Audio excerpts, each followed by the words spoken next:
So, nach was sieht das bitte aus? Also auf Hochdeutsch, nach was sieht dies aus? Nach einer Schlange, oder? Wie so eine Kobra. Ich habe mich gerade so erschrocken. Scheiße.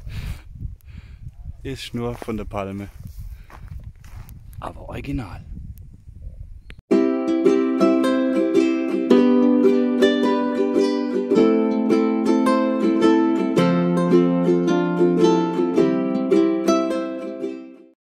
Guten Morgen, heute haben wir den 1. Februar und ich denke, wir lassen das mit dem Abendessen und es gibt unser neues Haustier, oder?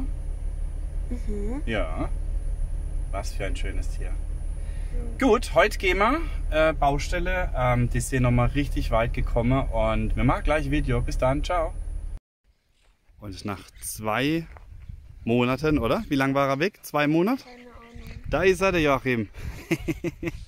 Er ist wieder da. Wir haben schon gemeint, dass ihm was zugestoßen ist. Aber alles cool. Hat er uns vermisst, gell?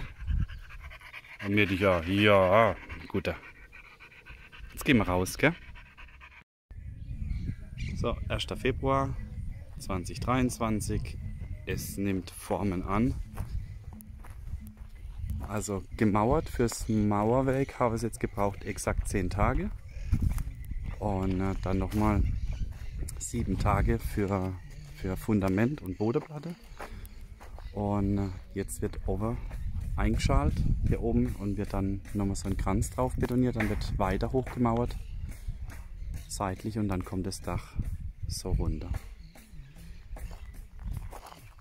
Also wunderschön.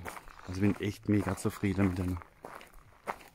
So, laufen wir einmal außen rum und dann gehen wir rein.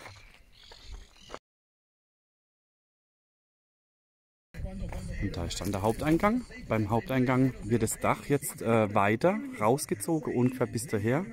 Dann machen wir noch 2 Pfosten. Dann ist einfach die Tür auch ein bisschen geschützt, wenn es dann regnet. Ansonsten haben wir außenrum, wie schon erwähnt, 80 cm Dachüberstand. Genau. Und ja, der Blick aus dem Wohnzimmer.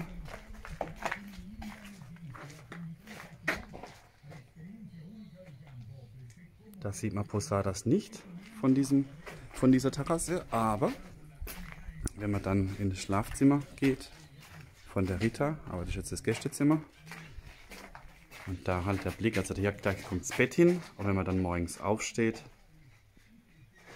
hihi,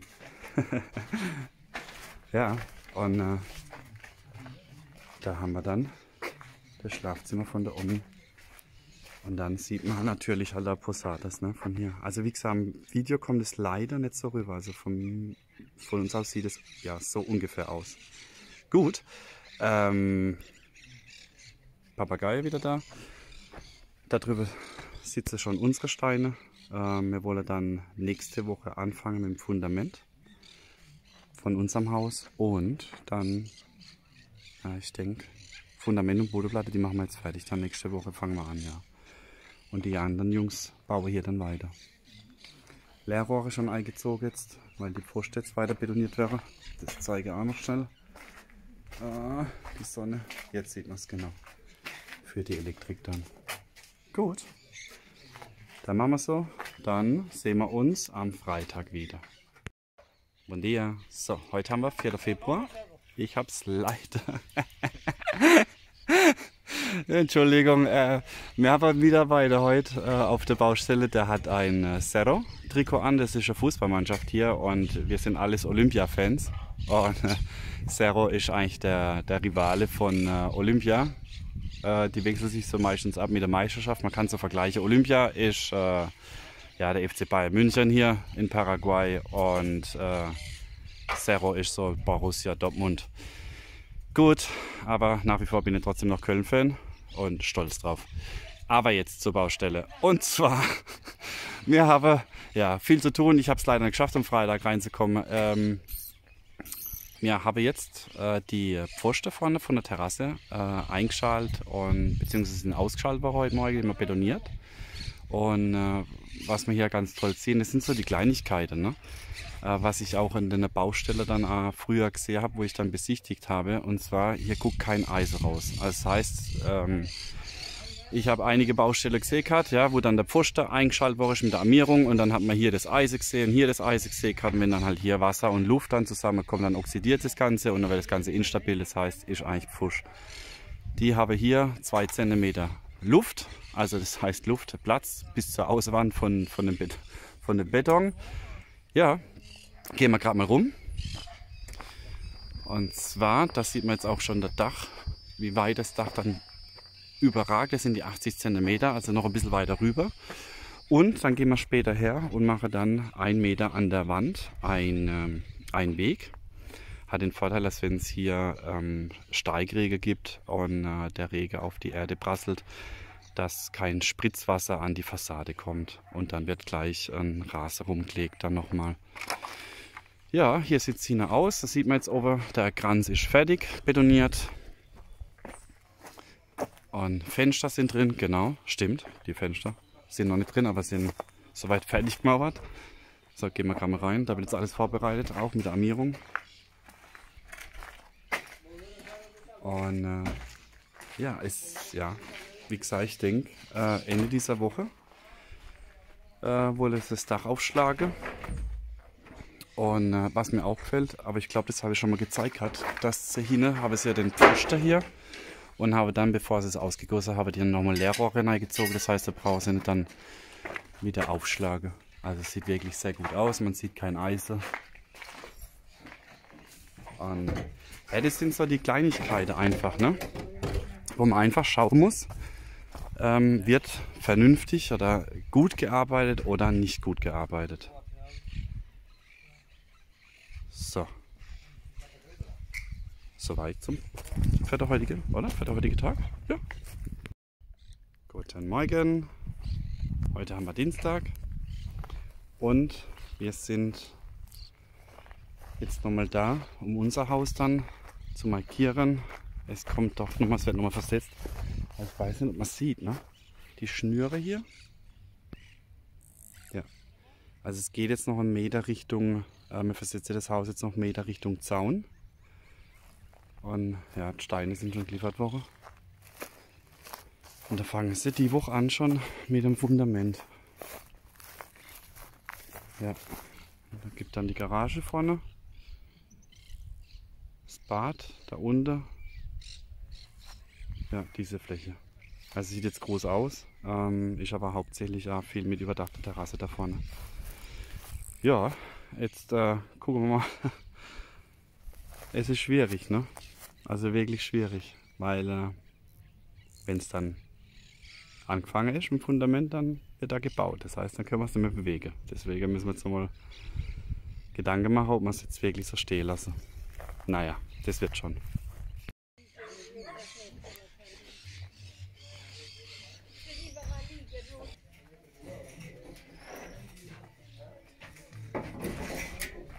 Und der.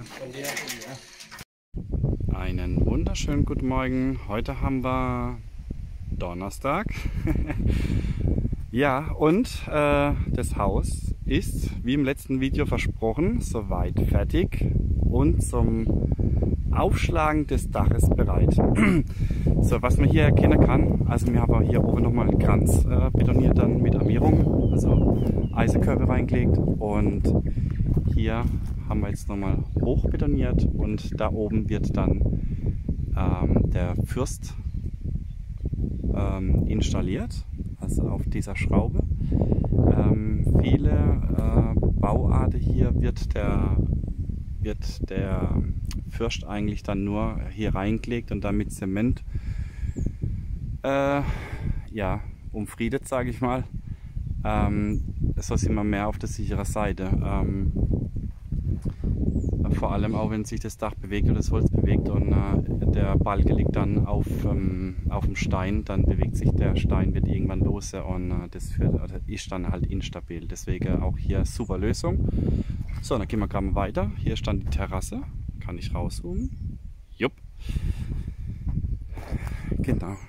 Was auch wichtig ist, viele Baujahr machen zuerst diese Stütze hier und mauern dann hier ran. Das heißt, mit der Zeit, weil ja die Mauer eigentlich keine Bindung hat, also nur der Zement, reißt es hier. Ne? Also das ist ganz normal, dass es dann hier reißt.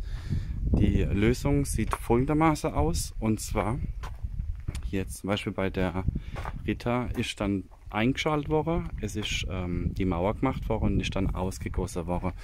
Das hat den Vorteil, dass, man sieht es hier, der Zement bis hierhin, also eine Verbindung halt dann besteht. Also viel sicherer. Das heißt, man bekommt auch hier dann diese Risse nicht. Ja, dann gehen wir mal rein. Wir sind jetzt gerade auf der Terrasse vom Schlafzimmer von der Omi Rita oder Casa Rita. Und auch hier sieht man wieder dann, wo die dann befestigt werden, die Balken. Beziehungsweise der Fürst. Wir haben hier eine Gesamthöhe von 3,80 Meter und also Raumhöhe zum Fürst. Da haben wir dann das Bad nochmal.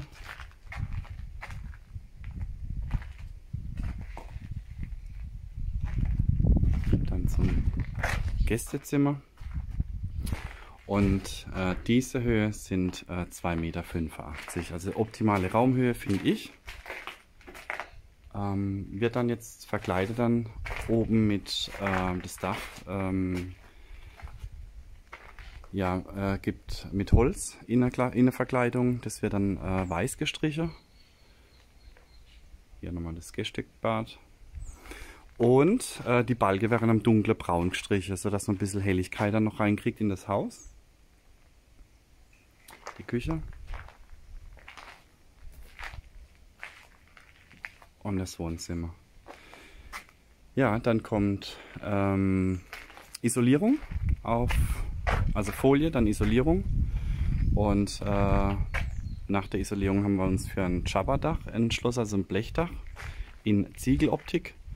Warum Blechdach? Wegen der Hagelkörner hier. Zerschlage doch gern mal die Ziegel. Und die Ziegel werden hier in Speis gelegt. Das heißt, ich traue der ganzen Geschichte nicht. Also A, haben wir viel mehr Gewicht auf dem Dach. Punkt 1. Punkt 2 ist, finde ich, meine persönliche Meinung, mit einem Blechdach hier viel, viel sicherer unterwegs. Also was die Nässe, also Regen und Beschädigung angeht. Ja, dann laufen wir noch einmal außen rum. Und so sieht das dann Ganze aus. Und da unten mache ich gerade von unserem Haus das Fundament. Laufe ich auch gleich mal hin. Gut, bis gleich. So, der Cäsar hat eine sehr tolle Arbeit geleistet und räumt jetzt langsam auf. Und da kommen schon die ersten Bäumchen. Und die lasst er stehen, also alle neuen Bäume werden stehen gelassen. Und ja, ich denke, dann kommt in 2-3 Wochen der Traktor und wird das Feld mal pflügen da drüben. Und dann ab März, April werden wir dann einsehen. Und hier haben wir noch das Waldstück und das macht der Cäsar auch noch sauber. Auch hier kommen ganz, ganz viele neue Bäume. Ganz toll. Ja, gut.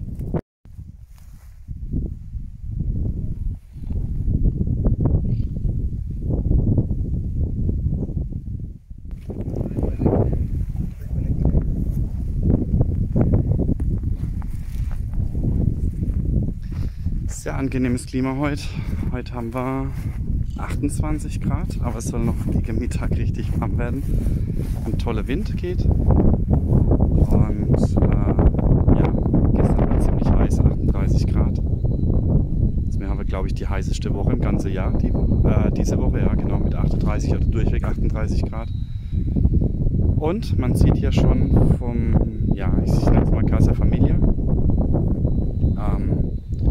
die Fundamentarbeiter mit den Schnüren. Hier kommt dann hier die Küche hin. Ich erkläre es euch mal gerade. So, gehen wir mal rein. Also hier ist die Küche. Dann haben wir hier noch einen Hauswirtschaftsraum bzw. Technikraum. Dann haben wir hier das Wohnzimmer und Esszimmer. Genau.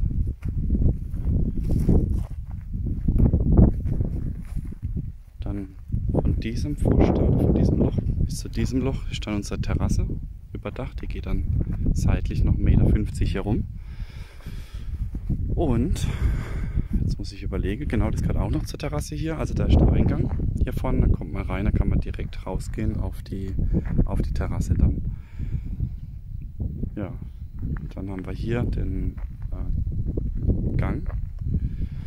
Kinderzimmer 1, Kinderzimmer 2, das Bad von den Jungs. Dann haben wir einen Raum, also begehbarer Kleiderschrank.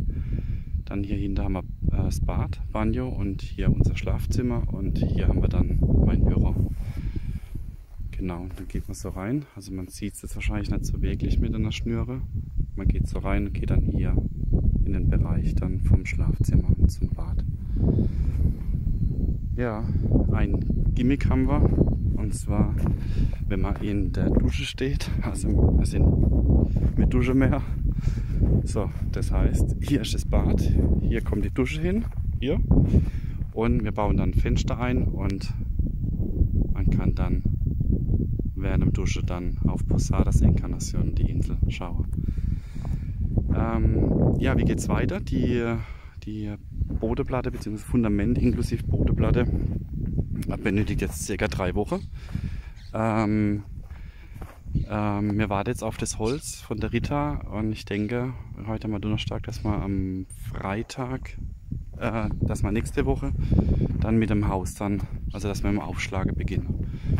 Parallel dazu wird halt, wie gesagt, dann unser Fundament schon gemacht und morgen haben wir einen Termin bei der Municipalidad bezüglich den anderen Häusergenehmigung und sobald wir die haben, fangen wir dann auch mit dem Feriendorf dann parallel gleich an zu bauen. Ich habe es gerade auch mit dem Hugo besprochen, mit dem Heuge, es ist komplett surreal momentan für mich. Wenn ich denke, am Anfang, wo man das Grundstück gefunden habe, dann ist langsam ein Plan entstanden im Kopf. Von der Gestaltung vom Grundstück, von der Einteilung, die ist jetzt soweit fertig, also auch von der Infrastruktur. Ja. Und auch die Pläne, wo man halt alles selber entworfen habe, die Häuser, und es nimmt alles langsam Gestalt an. Das ist für mich irgendwie, ich kann es noch nicht so wirklich, ja, wie soll ich sagen, greife. Es ist surreal, einfach nur surreal. Ich freue mich tierisch, weil ich denke, das wird richtig, richtig schön, auch zum Urlaub machen, zum Ferien machen, zum Wohnen. Es ist einfach, das Klima hier mit dem Wind in San Juan hat einen Vorteil, kann aber auch ein Nachteil werden. Das heißt, wenn es stürmt, dann werden wir wahrscheinlich auch die volle Breitseite abbekommen. Ja, und da ist die Palme, die haben wir extra stehen gelassen. Ja, also wir wollten eigentlich normal weiter im Haus nach links. Aber ja, und habe es ja gesagt, wir lassen sie stehen, fertig. Man sieht es auch vom Brand vom letzten Sommer, die ist komplett schwarz. Ja, so wie viele Bäume hier. Also es sind wirklich, wir haben wirklich nur tote Bäume weggemacht und es sind noch einige tote Bäume auf dem Grundstück. Jetzt auch durch den Winter ein paar umgefallen. Und es ist einfach für mich ein Stück weit auch Sicherheit, wenn ich Kinder habe und die rennen am Grundstück rum und an Baumfällern, das will ich nicht verantworten können oder wollen. Ja, dann haben wir noch was. Ich glaube nicht. Ich mache das Video jetzt fertig heute Mittag und dann stelle ich es rein am Samstag. Ja, dann wünsche ich euch heute ohne Drohnenaufnahme. Ich bringe es das nächste Mal wieder mit. Ja, ein ganz, ganz tolles Wochenende und ich hoffe, in Deutschland wird es auch bald wieder wärmer. Dann sehen wir uns wahrscheinlich Samstag in einer Woche wieder. Bis dann. Ciao, ciao.